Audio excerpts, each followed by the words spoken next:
bienvenidos a nuestro jueves de desarrollo profesional. Hoy tenemos la intervención de dos grandes invitados, Federico Toral y Lalo Rojas, con una plática muy interesante para todos, que es emprendimientos y startups en el siglo XXI. Ambos son sociofundadores de la empresa Toro, abogados especializados en emprendimientos y empresas. Y pues les damos la bienvenida. Adelante, les cedemos la palabra. Muchas gracias, Ay. También muchas gracias a todos, buenas tardes y gracias a Workosfera por darnos el espacio. La verdad es que nosotros hemos estado ahí casi desde que empezó Workosfera en Puebla y bueno, estamos muy agradecidos por todo lo que nos ha dado. Creemos que es un gran lugar, tanto para emprendedores como para empresas, por todas las actividades que hacen y sobre todo por las relaciones que uno puede tener ahí. Entonces, nada, muchas gracias por el espacio. Y bueno, vamos a hablarles un poquito acerca de emprendimientos del siglo XXI, obviamente desde el punto de vista legal, platicándoles un poquito sobre las necesidades o sobre los puntos que como empresas, ya sea que están empezando, ya sea que ya estén funcionando o ya sea que ya quieren crecer, ya quieren recibir inversión o ya quieren expandirse o lo que sea, algunos puntos que desde nuestra experiencia creemos que son básicos, que ustedes deben cuidar, deben considerar y bueno, sabemos muchas veces, sobre todo en el tema de startups o emprendedores, que muchas veces el tema legal es un obstáculo más que un aliado, ¿no? Pensamos en un abogado y se nos viene a la mente un señor de traje que vas a su oficina y tiene búhos y Don Quijote por todos lados y no importa lo que le pidas, te va a cobrar para las copias, ¿no? Entonces, bueno, nosotros tratamos de romper un poquito ese esquema y que la gente de verdad vea que un abogado no es únicamente cuando ya tienes el problema encima, ¿no? Hablando de empresas, no es únicamente cuando el trabajador ya te demandó o cuando tienes algún problema con los clientes o los proveedores o la marca, no sé. Realmente un abogado también te puede ayudar para prevenir estos problemas, que es donde entramos Lalo y yo como abogados para startups o empresas. Entonces, bueno, vamos a platicarte un poquito acerca de qué cosas debes cuidar, sin importar en qué etapa estás, y enfocándolo un poco más al punto de vista de empresas tecnológicas o empresas que a través de una plataforma o a través de medios digitales están ofreciendo sus servicios. Sobre todo en esta época de pandemia, pues muchas empresas se han visto en la necesidad de acelerar un proceso de digitalización, ya sea para vender un producto o ofrecer servicios. Entonces, bueno, vamos a hablarles un poquito de qué cosas tienen que cuidar o qué cosas deberían buscar asesoría o simplemente en qué cosas tienen que poner mucha atención al momento de que ofrezcan sus productos o sus servicios. Entonces, bueno, esta plática la vamos a dividir en dos temas. La idea es que sea muy ágil, muy simple, para tampoco bombardeados de temas legales y ahí sale muy pesada. Vamos a hacerla, primero, una estructura legal básica que toda empresa necesita, y por empresa me refiero a ya sea una persona o ya sea un grupo de socios, etcétera, lo que toda empresa puede llegar a necesitar. ¿De acuerdo? Aquí estamos hablando de su sociedad, o si es una persona física, o qué tipo de sociedad le conviene. Estamos hablando de una regulación contractual, interna o externa, y el tema de marcas, ¿no? O la propiedad intelectual, que para una startup o una empresa de tecnología es lo más importante. Y posteriormente vamos a hablar acerca de la tecnología y la legalidad, en temas ya más aterrizados, más específicos para este tipo de empresas. Entonces, bueno, ¿por qué es importante la estructura de una empresa? Y aquí vamos a empezar, como les decía, desde estés empezando un negocio siendo tú solo o ya es una empresa ya grande. ¿Por qué es importante la estructura? ¿Qué problemas te evitas o simplemente qué ventajas puedes tener? Y también hablarles un poquito, y ya enfocándola en empresas de tecnología, la propiedad intelectual. Entonces, bueno, muchas veces, y ya hablando de emprendedores o de startups, pues muchas veces o la mayoría empieza cuando te das cuenta que un producto o un servicio que tienes lo empiezas a vender y te das cuenta que la gente te lo compra o es interesante y vendes y vendes y vendes hasta un punto que dices, bueno, tengo ya algo aquí, ya puedo hacer de esto una ocupación diaria, ya puedo hacer de esto una empresa. Pero también cuando creces vienen los obstáculos, ¿no? ¿En qué punto o qué tienes que basarte para decir, bueno, puedo funcionar yo solo o ya debería asociarme con otra persona? O si empecé el negocio con otra persona, ¿hasta qué punto tenemos que hacer una sociedad o qué implica a crear una sociedad, ¿no? Entonces, bueno, aquí es muy importante tomar en cuenta el momento en el que estás y sobre todo cómo estás empezando, ¿de acuerdo? Una persona puede hacer cualquier actividad, ¿no? Una persona puede vender un producto o prestar un servicio. ¿Cuál es la desventaja de este esquema? Que cuando empiezas a crecer, empiezas a contraer obligaciones, empiezas a necesitar la cuenta de un banco, te tienes que darte en el SAT, empiezas a hacer contratos con clientes, proveedores, etcétera. Y cuando empiezas como tú mismo contraes obligaciones. ¿Y a qué me refiero? A que si un día tienes un problema con el banco, o con un trabajador o con alguien, quien responde es tú mismo. Con tus bienes, con tus activos, con lo que sea, tú mismo absorbes ese problema. Cuando se crea una empresa, en ese momento existe una separación de patrimonios. Es decir, las cosas que son de la empresa y las tuyas, tal cual. De tal forma que si tienes un problema con trabajadores, con el banco, con lo que sea, el problema es de la empresa, no de los socios. Y responde la empresa con lo que tenga. Si la empresa tiene activos, con los activos. Y los socios responden únicamente con el monto de su aportación o con el equivalente de sus acciones y nada más. Entonces, es la primera gran ventaja por las cuales recomendamos o por las cuales tú como emprendedor debes crear tu empresa para empezar a separar una cosa de la otra. Y también por la parte de organización de socios. Muchas veces muchos empezamos una empresa con algún amigo o con un compañero que trabajaba en una empresa o con una persona que queremos que nos pueda dar una ventaja, ¿no? Que nos pueda ayudar. Y cuando todos empezamos, todas las buenas, todos estamos felices, pero cuando empieza a haber dinero, cuando empieza a haber problemas, lo mejor es, sin importar cuán bien te llevas con la persona, sin importar la relación, si es tu hermano, si es tu familia, lo mejor siempre es tener todo por papel. Y es donde entra la sociedad. La sociedad se establece desde qué utilidades o qué pérdidas, qué porcentaje le toca a cada uno, qué responsabilidades tiene cada quien dentro de la empresa, quién hace qué cosa, independientemente del salario que te fijes, hasta dónde responde uno o el otro, etcétera. Aquí ya ponemos las reglas para que en caso de que haya problemas, que por lo que hemos visto sí los hay, lo ideal es que ya, digamos, ya esté todo en papel, todos los posibles escenarios que se puedan dar, ya están ahí señalados y ya podemos tener una solución en caso de que alguien empiece a decir que está inconforme. Entonces, no importa si eres, ha habido muchas empresas que hemos visto que grandes por sus operaciones operan como personas físicas. Lo recomendable es que siempre, cuando ya estás en un punto donde ya empiezas a ganar más dinero, seas una sociedad. No solo por el tema de seriedad, que también cuando tienes proveedores o clientes es más seguro, pero también para protegerte. Entonces, aquí no importa si estás empezando o si ya has empezado y ya tienes operaciones, siempre es importante ver cuál es tu estructura física. Ahora, si tienes estructura legal básica. Ahora, si ya tienes una empresa, ya tienes socios, ya tienes constituida tu sociedad, otra cosa que tienes que ver es también cómo estás tú dentro del sano manejo de tu sociedad. Tienes las asambleas en orden, los socios están cumpliendo sus funciones, el administrador está presentando lo que tiene que presentar. Hay varias cosas acá que tienen que fijarse en importar en qué punto están. Entonces, el primer punto para evitar problemas, sobre todo problemas internos como de socios, es fijarse en estos dos temas. Bueno, no lo dije al principio, pero si alguien tiene una duda en cualquier punto, con confianza puede hacerla, Ya ¿sale? tenemos una pregunta, Fede, de Échale. Mario López, que nos dice, ¿cómo elegir al mejor socio? ¿Nos Es puedes una dar pregunta. algún tip? Sí, bueno, antes que nada existen distintas clases de socios. Y estos, digamos, en la función práctica de una sociedad. Existen socios que nos interesan por su capital, como socios capitalistas. Que son socios que te van a dar dinero y probablemente únicamente esperen utilidades. Se van a desaparecer, por así decirlo. Te dan el 40% de la empresa, lo que sea, y ellos al final del año esperan esas utilidades y ya. Hay socios que no te van a dar dinero, pero te van a dar su trabajo, te van a dar relaciones. Entonces hay que fijarnos que hay socios capitalistas, socios por su capital intelectual, socios que van a estar trabajando ahí o socios industriales. Eh, y vaya, al principio hay que tener muy en claro las reglas y lo que espera cada quien. Nos ha tocado muchas veces, digo, en México hay muchas empresas familiares y es muy complicado pelearte en estos temas con tu hermano, con tu papá, con tu mamá.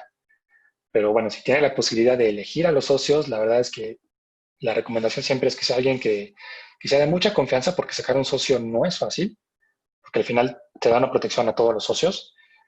Y también si es una persona que tal vez no es tu amigo, no es tu familia, pero quieren asociarse, bueno, que tengan muy claro qué está poniendo, qué espera. Si pones dinero, te va a dar dinero y ya. Si pones trabajo, bueno, entonces espero que haya trabajo. Entonces, poner en claro qué esperan de cada uno. Súper, Fede, muchas gracias. También surgió otra preguntita de Luis, que dice, ¿ustedes me ayudan a establecer las reglas desde el principio con mis socios? Sí, claro. Dentro de estas sociedades existen muchos tipos de sociedades. Existen sociedades mercantiles, sociedades civiles, sociedades dentro de la ley agraria, cada una regula el objeto de la sociedad, ¿no?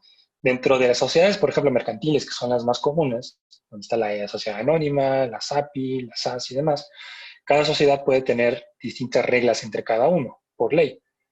Es decir, una sociedad que casi no se usa, pero que existe en nombre colectivo, establece diferentes obligaciones a otra sociedad como la anónima respecto a los derechos de los socios.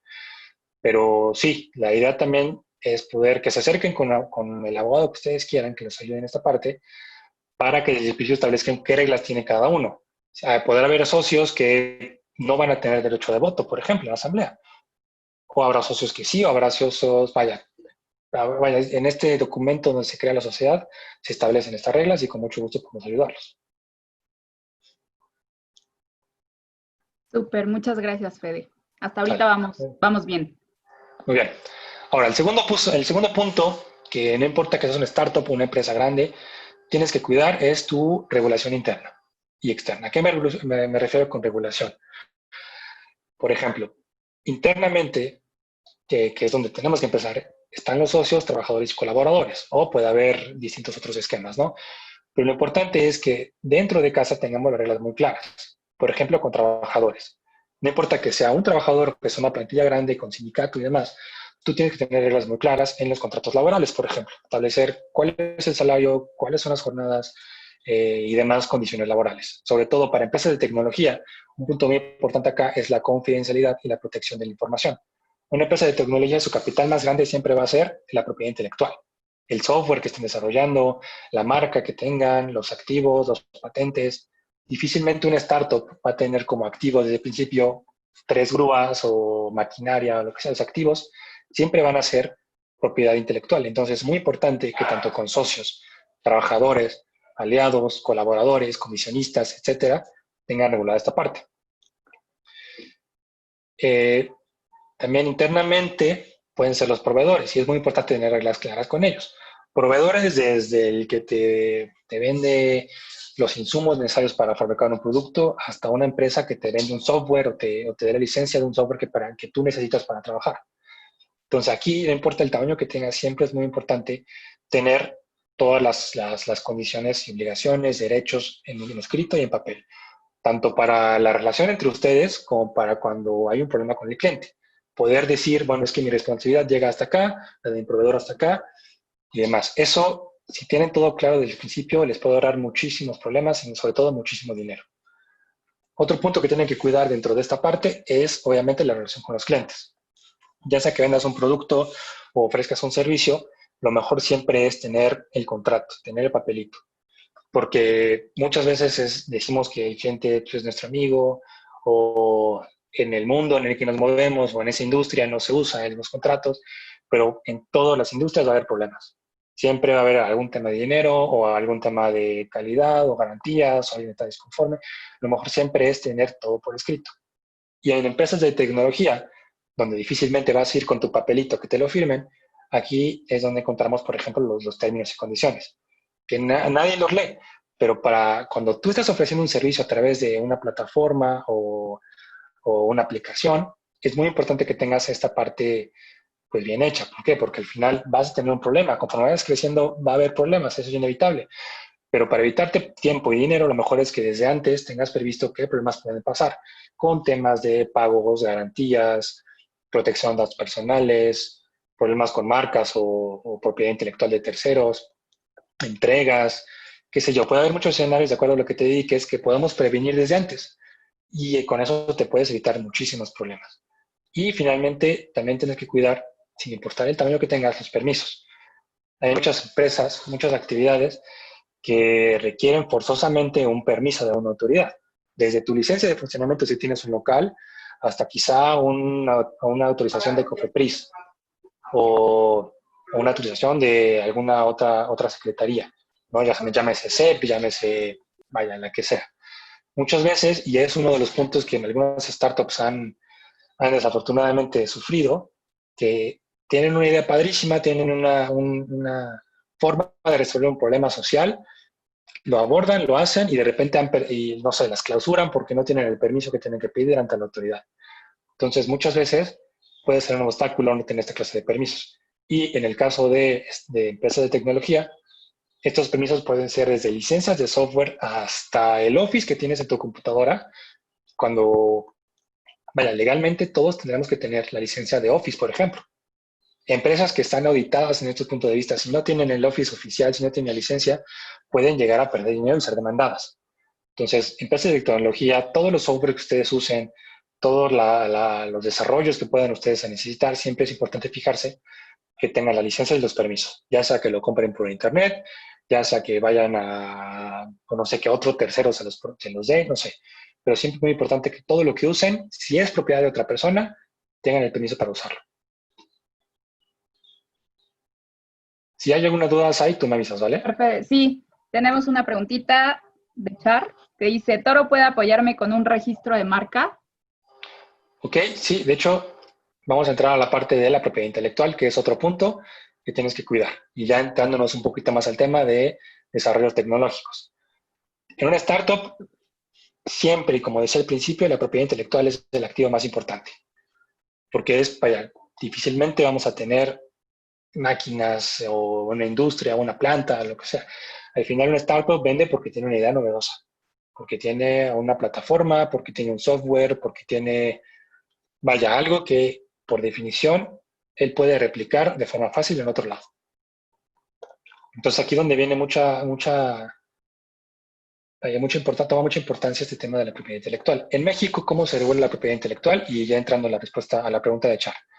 La propiedad intelectual se divide en lo que regula el INPI, que es el Instituto Mexicano de la Propiedad Industrial, que regula todo lo relacionado a marcas, patentes, modelos de utilidad, denominaciones de origen, etc. Y tenemos a lo que regula la Ley Federal de Derecho de Autor, que esta ley regula obras artísticas como fotografías, dibujos, esculturas, música, libros, y también regula algo que es muy importante para empresas de tecnología, que es los softwares o el código o los programas de cómputo o los códigos. Entonces, sí, parte de lo que también nosotros hacemos y de lo que ustedes tienen que tener en consideración y buscar que nos ayude es en el tema de esta protección. Una es la marca, que es la forma en la comercial en la que tú vendes tu negocio, que bueno, que es muy importante que la registren. Sobre todo muchas veces tenemos a diseñadores muy buenos que nos hacen diseños padrísimos, pero desafortunadamente cuando ya tenemos el diseño listo, pagado y todo, modificado 100 veces, lo sacamos al mercado y de repente no se puede registrar, porque hay una marca idéntica en Yucatán, por ejemplo. Entonces, al final siempre es muy importante que antes de que ustedes lancen a las redes, al público, su negocio, cuiden esta parte. Primero, ver si su marca es registrable. Hay muchas causales por las cuales el INPI, que es la autoridad que nos da los registros, puede rechazar una marca. La más común es que se parezca mucho a una que está en proceso de registro o ya esté registrada. Y sobre todo que se parezca fonéticamente. Si suena parecida y sobre todo se dedican a lo mismo, están dentro de la misma clase en que se divide los productos y servicios para el INPI, lo probable es que no lo rechacen. Otras causales, bueno, que sean inmorales, que reproduzcan algún signo oficial, que sea el nombre de una persona sin su autorización, etcétera. Pero sí, es muy importante que antes de lanzar su negocio, cuiden esta parte. Y para una empresa de software, lo recomendable también siempre es el programa de cómputo. Y este programa de cómputo ya hablaremos un poquito más adelante del por qué de su importancia, pero bueno, al final esto es el código. Que sepan que el código que ustedes programan se puede registrar. Yo sé, y también autoridades internacionales como la OMPI han establecido que la dificultad que existe para registrar códigos, porque al final podemos tener un código que en 5.000 líneas hace algo y otro que en 3, por ejemplo, hace lo mismo, porque la programación es diferente, los lenguajes, qué sé yo. Pero bueno, que sepan que al menos existe un reconocimiento oficial en México para el código y con el cual ese reconocimiento les da ciertos derechos a ustedes. ¿Sale? Perfecto, Fede. Sí, acá tenemos otra pregunta también de Andrés. ¿Cómo ¿Ok? sé si hay una marca igual a la mía? Ok, existe dentro del Instituto Mexicano de la Propiedad Industrial una herramienta que está disponible para todos, que es Marcanet. Si ustedes googlean Marcanet, les abre la página donde ustedes pueden buscar la marca o la denominación que ustedes quieren registrar. El INPI se divide en 45 clases. En estas 45 clases, el INPI señala qué productos o qué servicios están clasificados en qué número, ¿no? Entonces, la recomendación siempre es ubicar primero en qué clase está su servicio. Si ustedes van a vender, no sé, teléfonos, bueno, hay una clase para teléfonos. Si ustedes van a ofrecer servicios de diseño, hay una clase para eso. Si van a ofrecer servicios de desarrollo web o servicios tecnológicos, hay una clase para eso. Entonces, primero es ubicar qué clase es y después hacer la búsqueda fonética en esa clase, poniendo únicamente en esa herramienta qué clase es, el nombre de la marca que quiere registrar, el límite roja, qué resultados hay, y tú puedes ver qué marcas se parecen, pero sobre todo fonéticamente. No importa mucho que estén escritas con diferentes letras o que haya un punto o lo que sea. Al final, lo que cuida el INPI es que la pronunciación sea parecida. Perfecto, Fede, muchas gracias. Sale. Podemos continuar. Y bueno, vamos a entrar ahora hacia el tema de tecnología y legalidad, que son pues ya herramientas o consejos básicos para empresas ya enfocadas totalmente en tecnología. Esta parte la va a explicar Lalo, que también es socio de Toro. Así que te cedo el micrófono.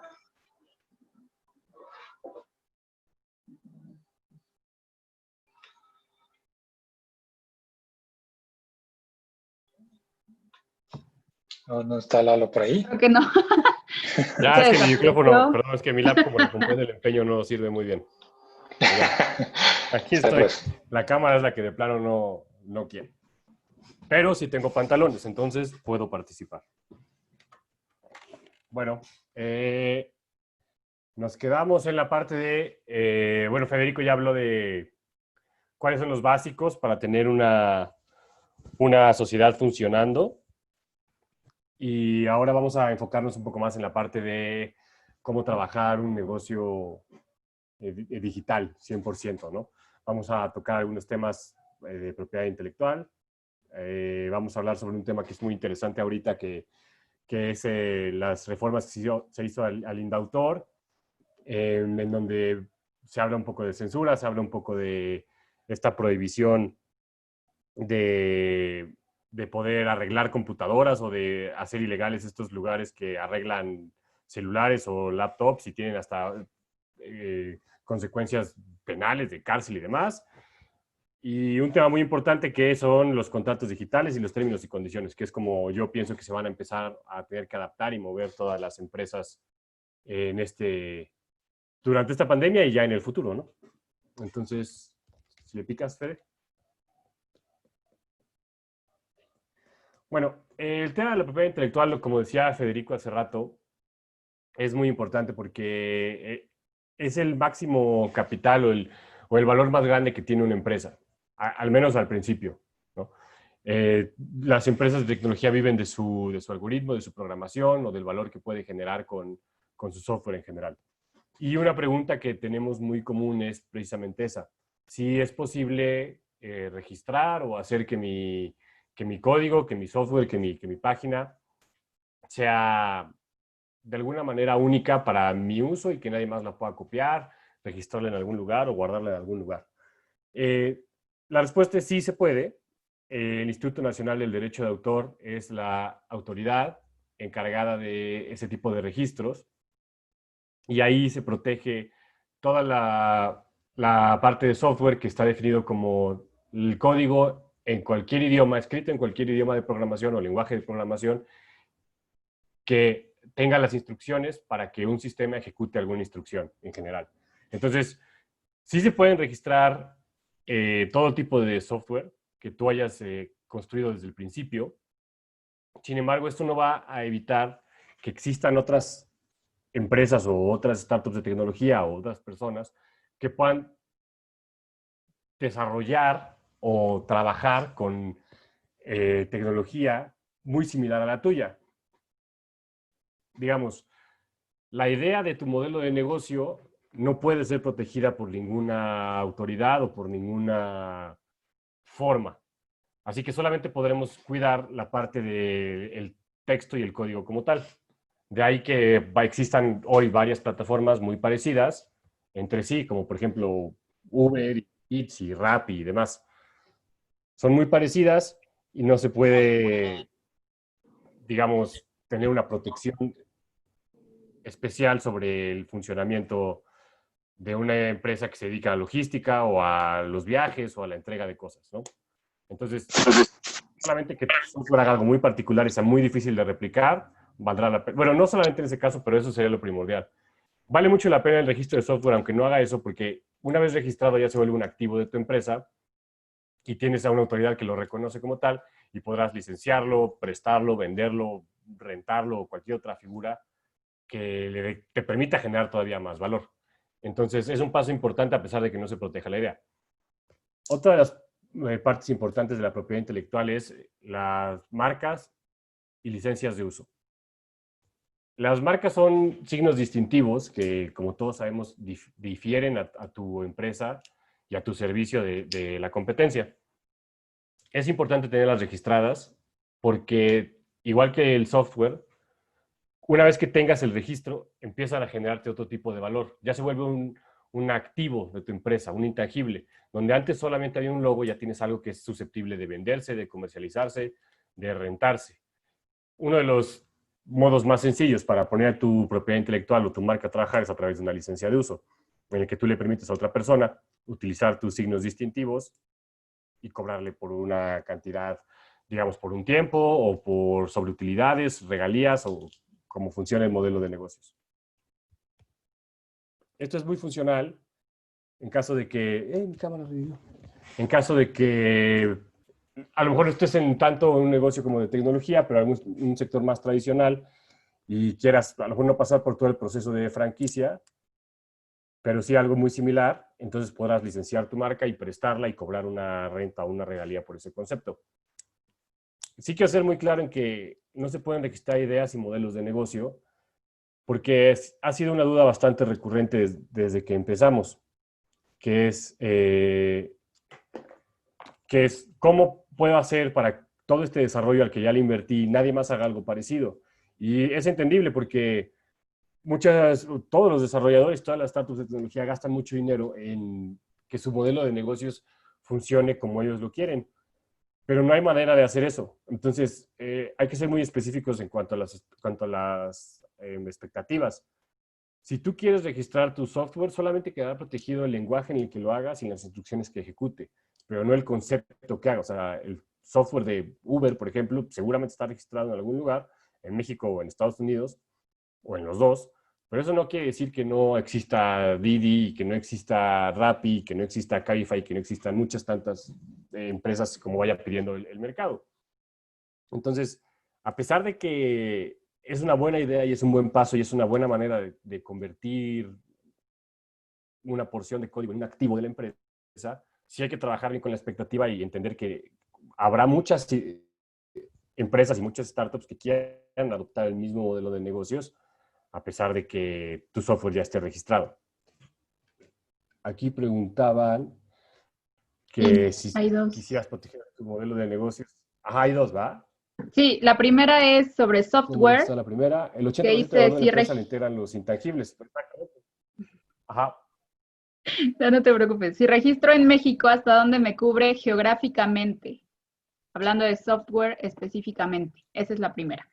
Pues todos los registros son nacionales, como tal. O sea, México está adherido a convenios internacionales, pero sí habría que manejar la expectativa también en ese sentido y pensar que todos los registros son a nivel país. Entonces, eso es lo mismo con las marcas. Si bien México está adherido a convenios internacionales que pueden facilitar tu registro en otros países que también estén adheridos en el mismo convenio, tu alcance será nacional, sobre todo con las marcas. En las marcas es un proceso un poco más complicado porque tendrás que registrarla acá y luego pagar los registros que son un poco más caros en cualquier país en el que tú quieras trabajar y registrar tu marca. Y también tendrás que hacer el mismo estudio fonético para revisar que en el país que tú quieras registrarla no encuentres una parecida. Entonces, el alcance, ya limitando mucho la pregunta, sí es nacional. Perfecto. Y la segunda, igual de Isa, dice, suponiendo que quisiera proteger mi modelo de negocio, ¿hay alguna alternativa? Pues la verdad es que no, porque no existe un registro nacional de modelos de negocios y de ideas. O sea, al final solamente se puede proteger lo que está materializado. El caso de Indautor protege software y obras de arte, como tal, cualquier tipo, desde cine, libros, pinturas y demás. Eso sí puede ser susceptible. El software, que entendiendo como código y como instrucciones que se ejecutan en un sistema, también. Las marcas, pero las ideas, modelos de negocios, planes, desarrollos y demás, no tienen una manera de que tú seas el único que pueda explotar un modelo o una forma de hacer negocios. Entonces, en ese caso sí hay que estar muy conscientes de que si tu idea es muy buena, muy probablemente alguien encuentre la manera de hacerla también. Y de hecho será una buena señal, quiere decir que estás haciendo algo bastante interesante y bastante innovador.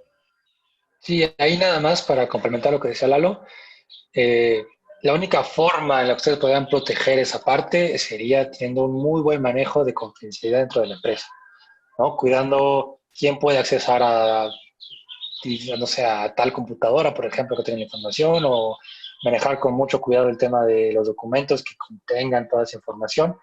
Y sí, lamentablemente lo que no podemos cuidar es que se fugue, porque hay tantas variables que estaría muy complicado. Lo que podríamos llegar a hacer en dado caso es señalando qué documentos son confidenciales, firmando con las personas la confidencialidad de esos documentos y haciéndoles sabedor de todas las consecuencias que pueda haber. En dado caso podríamos llegar a demandar a esa persona, porque se le dijo qué información era confidencial, se le dijo las reglas que tenía con esa información y aún así se fugó. Entonces, teniendo como que el camino de la persona que fue y que esa persona tenga firmada esa parte, podrían llegar a no evitarlo porque la información ya se fue, pero sí al menos tratar de resarcir un poco el daño.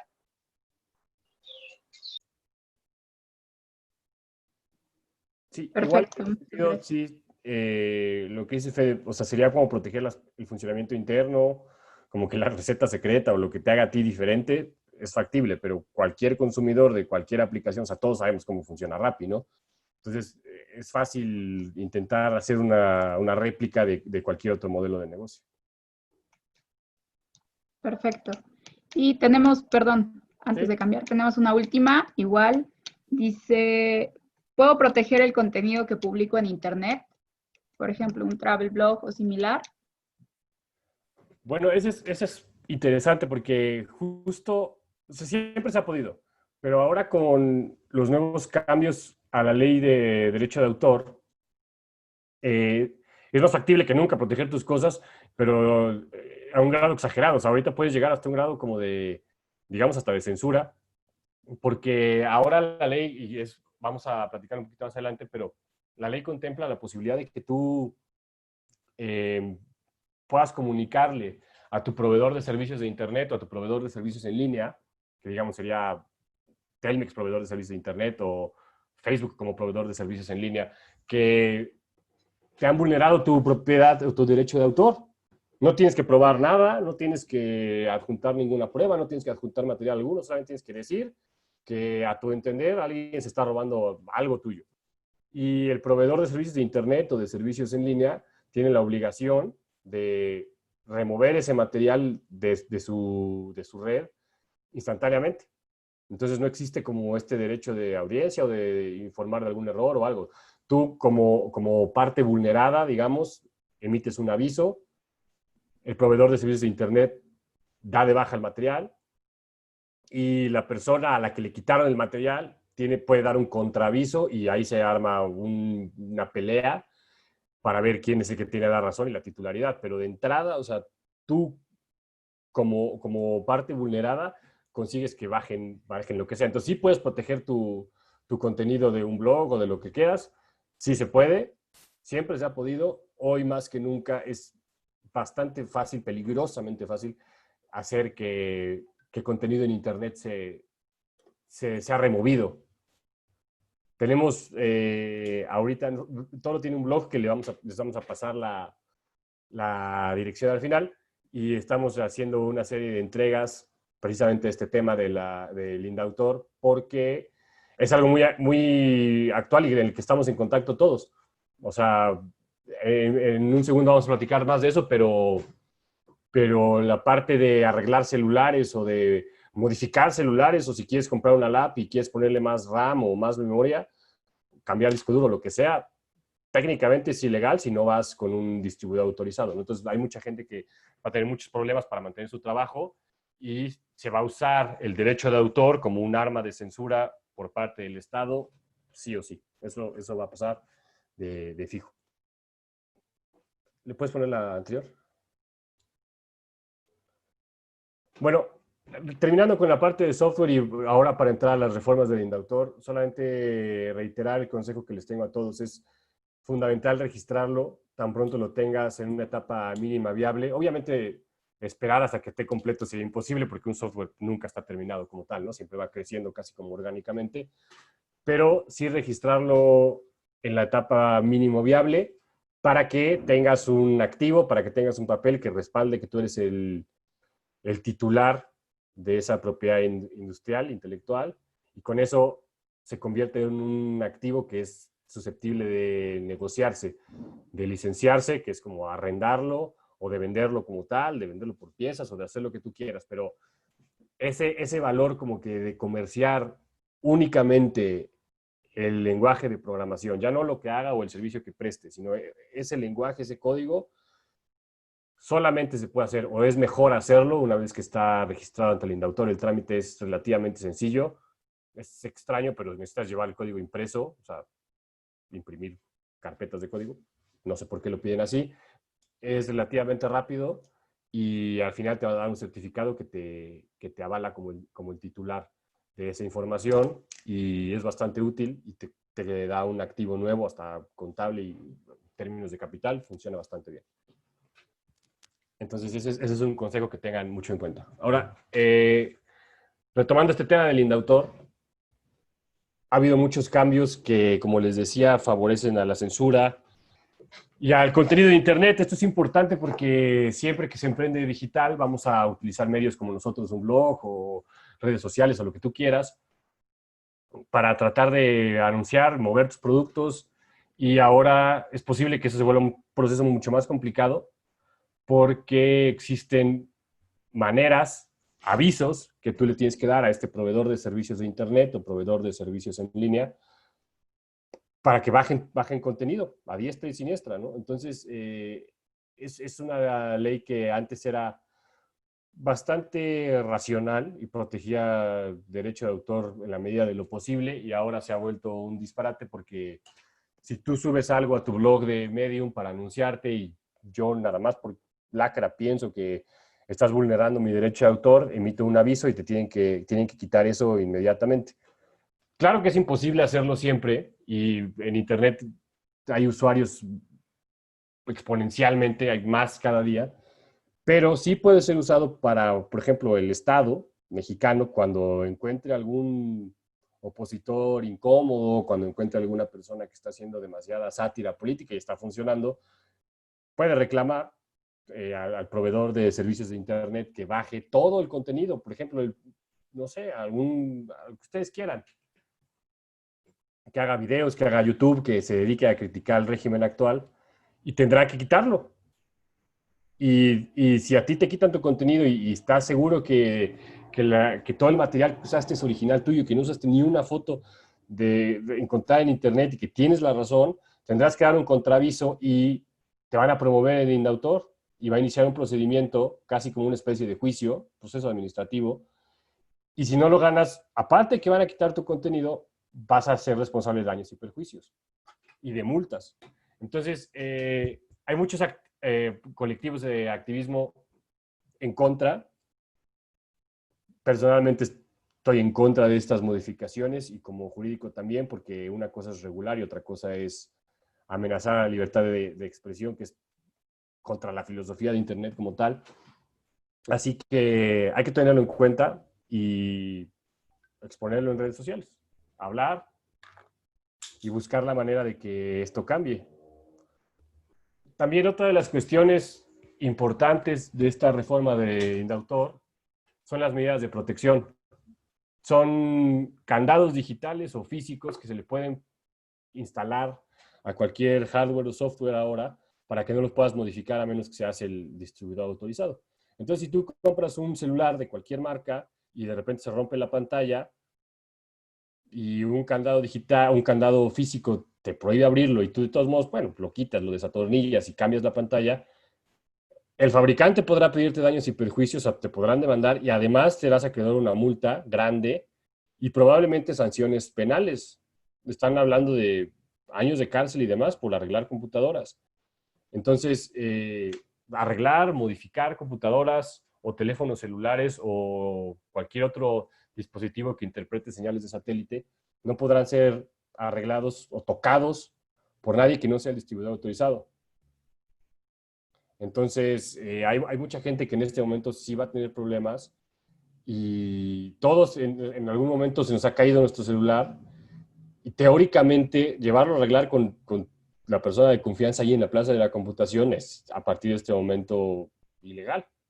Entonces son reformas que van a tener un impacto y que hay que tener en cuenta y sobre todo pues, para en contra. O sea, es posible modificarse, las leyes se pueden modificar en cualquier momento siguiendo lo que marca la Constitución y nosotros como sociedad sí tener en cuenta que esto vulnera nuestros derechos, nuestro derecho de elegir con quién vamos a arreglar nuestras cosas y hay mucha gente que le va a dejar sin trabajo como tal.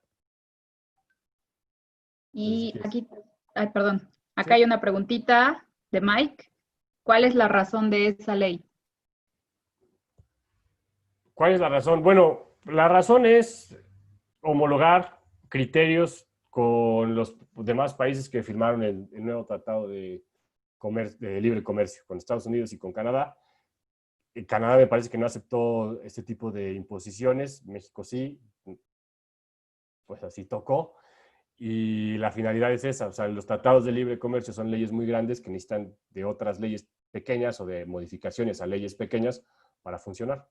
Entonces, en realidad está hecho para cuidar intereses de empresas grandes transnacionales. El lobby de esas empresas al final se impuso y tenemos este problema. Pásale si quieres, Fede. Bueno, eso era por la parte del indautor, que es un tema que a todos nos impacta y sobre todo si se dedican a algo digital. Ahora, encima de estas modificaciones tenemos pues el problemita, ¿verdad? De esta pandemia que no sabemos para cuándo va a terminar y lo ideal sería que todos pudiéramos seguir trabajando y seguir generando. Muchas empresas funcionan vendiendo productos o utilizando o ofreciendo servicios y algunas necesitan, o yo diría la mayoría, necesita de contratos o acuerdos para seguir avanzando, para seguir moviéndose. O sea, al final un contrato más que, o además de ser un documento legal, son las consideraciones o son los papeles que hacen que los negocios crezcan. Son los acuerdos formales que traen dinero y que hacen la venta. Entonces, un contrato siempre te va a dar esa certeza de qué es lo que tienes que hacer, cuándo tienes que hacerlo y hasta dónde llega tu obligación. No podrás tú como proveedor de servicios asumir otras responsabilidades que no sean las pactadas, ¿no? Entonces, por eso es muy importante que todos los que estén decidiendo emprender en un sector u otro sí consideren tener sus contratos bien, porque si no, das el pie a que cualquier persona reclame hasta lo imposible, lo que no tenías pensado que fuera tu responsabilidad. En estos momentos, firmar presencial es sumamente complicado. De hecho, hay muy poca gente queriendo hacer y a la gente que se le quiere hacer es todo un tema porque tienes que tener estas medidas de distancia y ni siquiera sabes ya si la persona que vas a ver se estuvo cuidando o no y tienes que estar este tema de cubrebocas y demás y tratar de que sea un lugar abierto y todo. Entonces, pues ahorita más que nunca es un engorro y además siempre ha estado como un poco limitado a firmar o enviar papeles por paquetería o cosas de ese tipo. Nosotros hemos encontrado una muy buena solución en la firma de contratos digitales. Hay muchas plataformas o aplicaciones, nosotros usamos Adobe, pero hay más, que te permiten rellenar cualquier documento y seleccionar dentro del mismo un espacio para la firma. Entonces, esto para nosotros es un gran avance, permite que todos sigan trabajando a pesar de que estemos en esta circunstancia, permite seguir cerrando acuerdos, seguir cerrando ventas y seguir creciendo. Y sobre todo tienen plena validez, o sea, como son en general actos de comercio, el Código de Comercio ha sido reformado y contempla la posibilidad de llegar a acuerdos, digamos, de manera digital. En general, un contrato, un acuerdo se reconoce cuando las dos partes lo aceptan, ¿no? Existe una premisa y hay una aceptación efectiva, expresa de las dos partes. Cualquier acuerdo es válido. O sea, en realidad en la legislación nacional siempre ha imperado mucho la libertad contractual y no es necesario darle ninguna forma jurídica específica, a menos que estés comprando una casa. Entonces, la firma de contratos digitales permite que ustedes sigan trabajando, sigan operando, sigan caminando y tenga este reconocimiento nacional. Al final, las firmas de contratos digitales van a seguir tomando fuerza. Existen dos maneras de hacer firmas de contratos digitales, una con una aplicación sencilla y hay otra manera mucho más compleja que es con un certificador especializado. Hay como 6 o 5 despachos que hacen eso, está creciendo apenas, pero en el futuro seguramente va a ser como el día a día de las empresas y da certeza para compraventas nacionales a distancia o para hacer prestación de servicios a distancia. Pensemos en un desarrollo web que tu cliente esté en el norte de la República. Con esto ya tienes certeza de hasta dónde llegan tus responsabilidades, cuál es el monto de cobro, cuál es el tiempo de trabajo y demás. En Toro le hemos echado muchas ganas a esta parte, hemos perfeccionado mucho nuestro uso de herramientas digitales, funcionan, la ley está del lado de la libertad contractual y de la firma de contratos digitales, y obviamente nuestro interés y a lo que nos dedicamos es a que las empresas sigan trabajando a pesar de que existan pandemias o no, y a pesar de que tu cliente esté lejos o no. Entonces, esa es una opción que también hemos hablado mucho en nuestro blog, que le vamos a pasar la dirección al final, y habría que acercarse con nosotros en caso de que tengan una situación de este tipo. Federico y yo hemos estado en contacto con empresas no solamente mexicanas, pero también de otros países, de España, de Chile, de Estados Unidos, y se han logrado cerrar acuerdos, inversiones y compraventas entre ellas a través de los contratos digitales. Así que es algo que habría que empezar como que a perderle un poco el miedo y usarlo casi como día a día. Acá tenemos una preguntita de Mario López. Dice, la pregunta se contesta casi sola, pero ¿cuáles son los 5 puntos más relevantes en la apertura de empresas pre-COVID contra COVID? Uno, la firma presencial de documentos, como se había mencionado. Sí, la firma presencial de documentos y la negociación porque también hemos tenido que adaptarnos a esa parte que parecería muy obvia y que parecería como que la pasamos de largo, pero el hecho de que estemos 3 o 4 personas en la misma mesa y pudiendo llegar a los acuerdos para nosotros tomar las anotaciones, luego vaciarlas en un contrato y luego dárselas, también ha cambiado. Entonces, la firma presencial y las reuniones presenciales han cambiado totalmente. Ahora, otro punto como está la pregunta, que son 5 puntos de la apertura de empresas, es que ahora, durante este tiempo, tienes que asegurarte primero que tu empresa pueda siquiera abrir. Antes abrir era un trámite diferente, o sea, si tenías una práctica profesional, si prestabas algún servicio, no tenías la gran necesidad de nada. Si abrías un comercio como tal, sí necesitabas una serie de permisos, tanto de ayuntamiento como de gobierno del estado, para operar. Y hoy, si tu operación está en digital, te ahorras ese paso. O sea, ya puedes empezar a vender desde ahorita y no estás abierto como al público, ¿no? Entonces, ese para mí es un cambio relevante porque cualquier negocio que ahorita esté tomando esta curva bien y esté digitalizando su operación bien, puede ya en adelante ahorrarse todo el parto de arrendamiento de local, permiso de uso de suelo, ayuntamiento, protección civil y demás, que para mí es a donde tendría que ir el futuro, ¿no? Para complementar, también otro punto importante yo creo que es la regulación con tus trabajadores. Obviamente, y también ya lo mencionaba, ¿no? Una renta de una oficina, bueno, eso tiene que cambiar porque al final, o al menos cambiar en el futuro cercano, porque al final ya no puedes tener a tus 5, 10, 20 trabajadores en una sola oficina. No, por un lado, creo que es algo que podríamos adoptar también, incluso ya fuera de este problema, esta flexibilidad del trabajo. Al final, igual y creo que con esta pandemia vamos a verlo un poquito, pero creo que puede resultar igual de ventajoso o más ventajoso tener cierta plantilla en un esquema de home office, por ejemplo, o en un coworking, o vaya, en un esquema que al final se mira el trabajo, lo efectivamente trabajado, y no tanto que tengas presencialmente una persona de 9 a 7 en una oficina con un checador y demás. Creo que esto también nos abre la oportunidad a poder explotar nuevas formas, descubrir nuevas formas y dar una flexibilidad que creo que ya era un poco demasiado rigurosa en el tema de los trabajadores. Entonces, pues yo creo que con esta pandemia y con todos estos cambios, creo que podemos aprovechar esa parte. También, o sea, en la parte laboral, hablando de otro punto relevante de pre-COVID y ahorita, está la cuestión laboral, pero hablando de la formalización del home office. O sea, lo que dice Federico es súper cierto. Ahorita ya no tiene mucho caso tener a 20 personas al mismo tiempo en un lugar, ¿no? Pero sí tiene mucho caso tener a 20 personas trabajando para ti en cualquier lugar del mundo. ¿Qué está pasando ahorita? Tú tenías un contrato, tenías un horario de trabajo establecido de 8 a 4. Y de repente estamos todos en nuestra casa, entonces el horario laboral se hizo 24/7, ¿no? Porque tú estás en tu casa, entonces como que da igual, ¿no? Entonces ya si trabajabas de 8 a 4, este tiempo de pandemia y de cuarentena, hay gente que está trabajando de 8 a 8 o de 8 a 7 o salteado, pero ya harás en vez de 8 horas, 9 horas, 10 horas, y obviamente son horas extras que no van pagadas.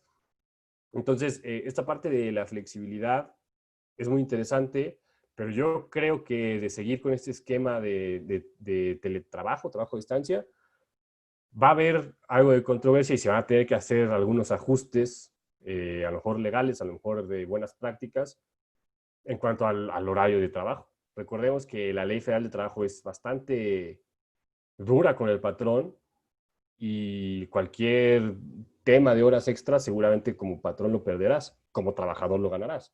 Entonces habrá que ajustar cómo vamos a medir el desempeño o el trabajo en las horas a los que estemos comprometidos y cómo no pasarnos, porque no por estar en tu casa estás trabajando 24/7, o sea, hay un horario para todo y ese tipo de reglas van a empezar a ponerse mucho más de moda.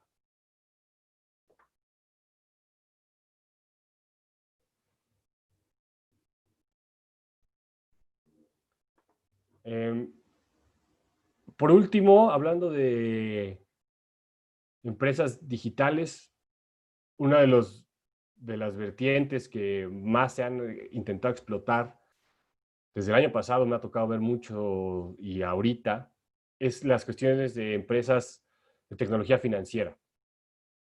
La tecnología financiera a todo el mundo nos llama la atención, ¿no? Pues el manejo de dinero, son empresas que crecen muy rápido, si están bien hechas, crecen muy rápido, manejan buenas cantidades, tienen muchos clientes, reciben mucha inversión y es bastante ahí como que llamativo, ¿no? El mundo de las fintech. Y es interesante porque es la manera que se ha creado, gracias a la tecnología, para dejar de consumir servicios financieros centralizados o orientados en un banco o en los jugadores de siempre, para explorar nuevas opciones. Y todo iba muy bien, ¿no? Teníamos nuevas empresas, teníamos emprendimientos interesantes que trabajaban con tecnología financiera y todos éramos felices, pero pues nada dura para siempre. Entonces el Estado mexicano en algún momento se tenía que dar cuenta de que las empresas de tecnología financiera estaban acumulando mucho dinero, moviendo transacciones grandes, interesantes, jugando con el patrimonio de muchas personas. ¿Y qué pasaba? Que a lo mejor pues desaparecían o se quedaban el dinero o no hacían las cosas bien o simple y llanamente, que también es una opinión aquí muy personal, las empresas, los emprendimientos de tecnología financiera les empezó a ir bastante bien y hay gente a la que no le gustó que se fuera así. Entonces, tuvo aplicación, se aprobó y hoy está en vigor y funcionamiento la ley FinTech, la ley para regular a las instituciones de tecnología financiera. Esta parte es importante si vas a emprender en dos grandes vertientes. Si vas a armar una página de crowdfund o si vas a hacer un fondo de pago. Si vas a hacer alguna de estas dos opciones o alguno de estos dos negocios que seguramente sean redituables, sí tendrás que darle un ojo a esta nueva ley que hace todo 10 veces más difícil de lo que era antes. Surge esta necesidad de regular a los jugadores y sí, de proteger el dinero de los inversionistas, del consumidor, de la gente que ahorra, pero también surge de esta necesidad de controlar lo nuevo, ¿no? Entonces, tenemos dos grandes vertientes, que es el crowdfund, que es esta capacidad o esta empresa que es intermediaria entre personas que invierten y personas que solicitan la inversión. Esa es la más común. Fondos de pago es una empresa de tecnología financiera un poquito más compleja, pero la que más fácil podríamos armar sería un crowdfund, ¿no? O sea, yo voy a, por ejemplo, necesito juntar mucha gente para invertir en desarrollos inmobiliarios, ¿no? Entonces, yo como empresa de crowdfund conecto a la gente que está desarrollando inmobiliario y que necesita capital con gente que quiere invertir y me llevo una comisión. Entonces, uno puede armar una empresa así desde cualquier computadora y desde la aprobación de esta ley es bastante más complicado porque necesitas tener una cantidad de capital, o sea, tienes que tener tú en el banco para empezar, que está arriba del $1,000,000, ¿no? Entonces, se ha vuelto una traba para muchos emprendimientos que podrían revolucionar la tecnología financiera, el mundo de las finanzas en nuestro país. Se ha vuelto una traba y se van a quedar ahí en el tintero para siempre porque no todos tienen el capital necesario. Ahora, también con esta nueva ley surgen controles antilavado de dinero, surgen controles para dar cumplimiento a temas fiscales. La Comisión Nacional Bancaria y de Valores ahora tiene la atribución de vigilarlos constantemente. Necesita sacar una autorización por parte de la Comisión Nacional Bancaria y de Valores para saber si puedes operar como una empresa de crowdfund o como un fondo de pago. Y la tramitación de esta acreditación es compleja. O sea, los fondos de pago, por ejemplo, como PayPal no entró al ciclo anterior, a la apertura de solicitudes del año pasado, y ahora ya no puede retener tu dinero en un fondo como lo hacía antes y luego te lo tiene que pasar a tu cuenta. Entonces, si tienen pensado emprender en cuanto a tecnología financiera, en cuanto a crowdfund, en cuanto a servir como una pasarela, como un puente de pagos o como un fondo de receptor de pagos, si quieren utilizar dinero de otras personas para invertir y demás, sí tendríamos que darle una leída a esta ley, porque aparte, si tú operas como una empresa de tecnología financiera sin estar autorizado, te van a multar grande, con multas de millones, o sea, estamos hablando de millones de pesos, y algunas veces constituirá delito si trabajas y no cuentas con esa autorización. Entonces, es muy importante contar con una buena asesoría en este sentido. Cada caso es diferente, me gustaría plantear algunos, pero en realidad todas las empresas de fintech son diferentes. Algunas no necesariamente entran en estos supuestos y pueden trabajar sin problemas, y algunas sí tendremos que hacer la recomendación de que dejen de operar por un momento, en lo que organizamos todos los manuales de antilavado de dinero, todo el compliance, las cuestiones de impuestos y juntar el capital necesario. Entonces, es importante, antes podías empezar así como fuera, y ahorita sí tienes que detenerte un momento a pensar si entras en esta ley. Lo bueno que tiene regular el mercado de la tecnología financiera es que le da certeza a los usuarios. O sea, ahorita es más difícil que se roben tus ahorros en una página de préstamos a personas. Obliga a que las startups sean mucho más profesional y regula las operaciones y los límites de operación que puede tener una empresa, ¿no? O sea, que puede manejar X cantidad de pesos si tienes menos capital que otras. Entonces, sí te hace sentir más seguro a ti como usuario del sistema financiero. Las contras para mí son más grandes. Es una ley que tiene por principio, por razón de ser incluyente, pero a la vez te pide $1,000,000 para empezar por operación. Entonces es un disparate. Entonces es dificultad para iniciar, una cantidad de capital mínimo que es muy difícil de conseguir, y cada caso es complicado. Ahorita, antes era mucho mejor acudir a una fintech que a un banco, y lo que hicieron los bancos fue apoyar por este tipo de legislación para que sea complejo que cualquier emprendedor maneje tu dinero. Entonces, si su deseo es emprender en ese sentido, sí les recomiendo que echemos una consulta y veamos operación concretamente para ver si necesita alguna autorización de la Comisión Nacional Bancaria y de Valores o del Banco de México, o si puede trabajar sin problemas. Y me parece que esta es la última. Si necesitan algo más de cualquiera de los temas que hemos dicho, como les he dicho, tenemos un blog en Medium en el que estamos haciendo entregas sobre ley fintech y sobre las modificaciones al indautor. Cualquiera de los dos teléfonos, está es Federico y es el mío, y ahí está nuestro correo para cualquier consulta de este tema. Ahorita en pandemia estamos atendiendo obviamente por vía digital, entonces podemos agendar una videollamada y ver en qué estado están. Sí, la intención acá y la invitación que les quiero hacer al final a todos es que busquen o contacten a asesoría en esta parte, ¿no? Al final que vean, lo que siempre hemos querido hacer en todo desde el principio fue que la parte legal no sea un obstáculo, no sea un tema engorroso tener que llevar con el abogado, ¿no? Sino que al final sea un aliado, sea una persona que con toda la confianza del mundo puedas platicarle tus inquietudes, tus dudas, ver qué puedes mejorar, qué no, en qué puedes tener problemas, o si tienes un problema, cómo lo resuelves.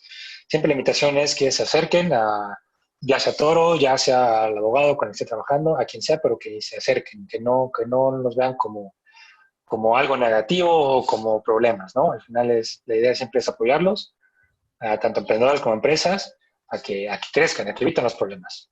Y antes de terminar, ahorita, en lo que dura este tema tan engorroso de la pandemia, estamos haciendo consultas y asesorías a través de Zoom y cualquier otra plataforma de videollamadas, y no estamos cobrando como tal ninguna cantidad, solamente estamos cobrando por el valor que te genere, ¿no? O sea, si a ti te pareció que usaste bien tu tiempo, pues darás lo que a ti te parezca una buena gratificación, o regular, o mala, o nada.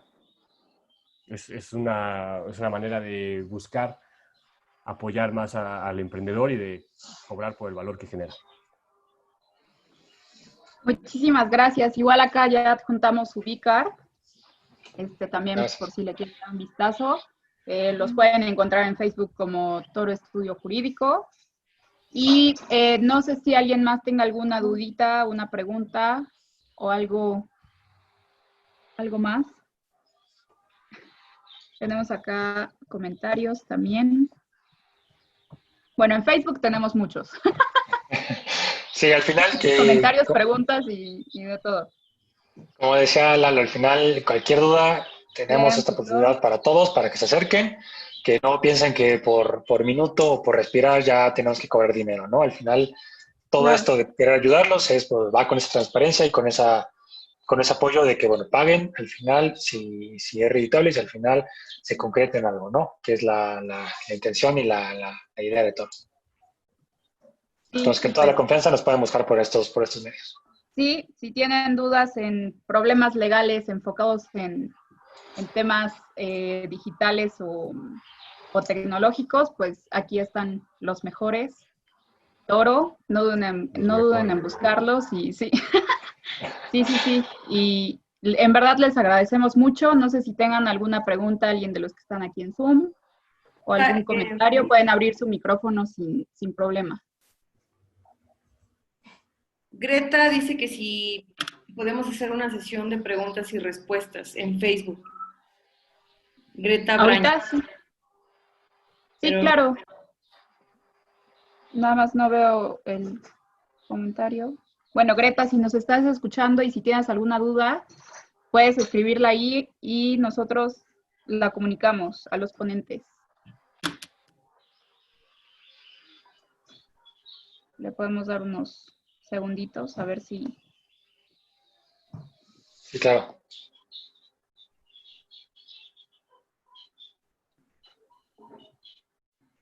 ¿Alguien más tiene alguna pregunta, duda, comentario?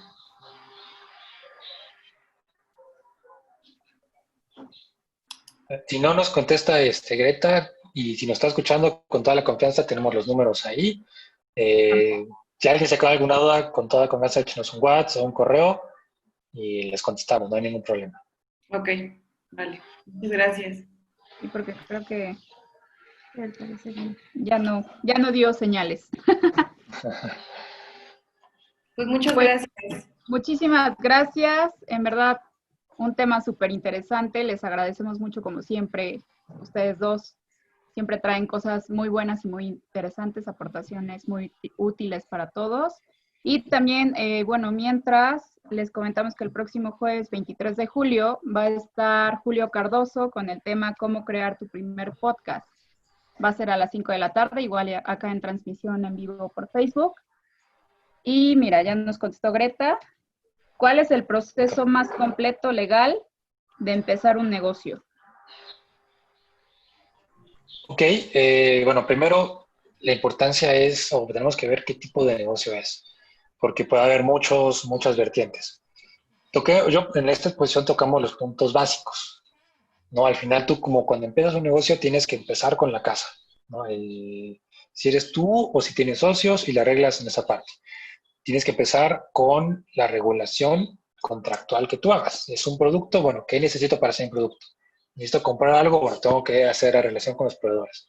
Yo solo lo puedo hacer, es un servicio, bueno, tengo que tener las bases claras de cómo lo ofrezco, cómo lo vendo y a través de los contratos con mis clientes. Si es una plataforma tecnológica, bueno, entonces entra otra parte de la propiedad intelectual. No tienes que antes que nada revisar cómo es el tema de la marca, cómo está el tema del código. Si tu servicio o tu producto necesita, por ejemplo, un permiso de COFEPRIS, en caso de que sea algún alimento o una cuestión así, pues antes de empezar tienes que abarcar con esa parte. Yo en esta presentación la idea fue a tocar un poco los puntos que en general se necesitan y sí, un poquito más enfocado en la parte tecnológica, pero básicamente son los puntos que tenemos que cuidar. Empezar con la casa y poco a poco ir hacia afuera. Cómo te vendes, qué permisos requieres y cómo proteger los activos. Por ejemplo, la propiedad intelectual. Súper. Esperamos que se haya resuelto la duda de Greta. Sí, si no, Greta, con toda la confianza, nos podemos poner en contacto para que ya hablar sin ningún problema específicamente de a qué te dedicas y podamos ahí como que planearte o enseñarte qué es lo que tienes que ir cuidando para empezar tu negocio. Sí, nos había comentado una tienda de cuyos del Perú. Bueno, entonces sí, ahí entra obviamente todo el tema de la Profepa, ¿no? De la protección de los animales y hasta qué punto puedes tú importarlos, cómo los puedes vender, qué recomendaciones sanitarias existen para vender cuyos. Vaya, es un tema que sí es interesante, sí tendríamos que revisar punto por punto con estas regulaciones. Sobre todo yo pensaría sanitarias y cómo lo vas a manejar, ¿no? ¿Dónde vas a tener a los cuyos? ¿Cómo los vas a traer? Pero bueno, tocando los puntos básicos que ahorita mencionamos, yo agregaría esos dos. El tema de cuestiones sanitarias, cómo los vas a traer a México, si son del Perú, y cómo vas a tú tenerlos en el negocio, cómo los vas a vender, qué le vas a ofrecer a los clientes en cuestiones de pues, no sé, de sanidad de los cuyos, ¿no? Y qué inyección necesitan. Desconozco qué te pidan, pero tendremos que enfocarnos en esas áreas, en el tema de sanitario y en el tema de animales. Súper, Fede. Muchísimas gracias. Pues creo que con esa preguntita cerramos. Les agradecemos muchísimo por su tiempo y por su participación. Y pues ya saben que Workosfera siempre los espera. Correcto. Muchas gracias y muchas gracias a Workosfera y a todos por su tiempo.